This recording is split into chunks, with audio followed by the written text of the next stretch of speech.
Now we're going to talk about some of the accessories. So there are armrests, which are on conventional wheelchairs, and it's usually fixed to the frame. It can flip out of the way, or it can be completely removable. So non-removable armrests decrease the width of the wheelchair slightly, and they also don't get lost because they can't be removed. But it's also advantageous to have the armrests that flip back or are removable to facilitate transfer or other activities. There's two lengths that are available. There's desk length, and then there's full arm length. So the desk length is shorter in the front to allow consumers to move to a desk or a table, and the full length provide more support. They extend to the front of the seat rails. They also can be fixed or adjustable in height.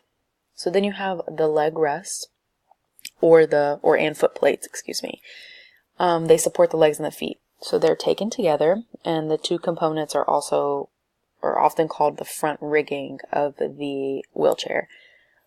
The different angles are 90 and 70. These options can increase the comfort of the user by accommodating his or her preferred knee flexion angle. It can also add to the turning radius, which could be a factor for mobility in some environments. They can be fixed or removable. The ones that swing away make it easier to transfer in and out. Foot plates can be attached and are available as a single plate to support both feet at the same time, or two separate units. The angle of the foot plate can also be adjusted to accommodate ankle flexion or extension. Heel loops can also be attached to the foot plate to prevent the foot from sliding backwards. So wheel locks are devices to prevent the wheels from moving during transfers or stationary activities. There also are heel holders, which are devices that holds the wheelchair on an incline, preventing it from rolling downhill, and it's also attendant controlled. As with the brakes of a motor vehicle, proper maintenance of the wheel locks is important safety consideration that the user and or the caregiver has to maintain.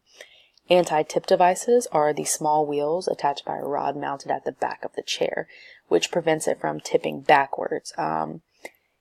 It's particularly when the individual cannot safely perform a wheelie to go up onto curbs.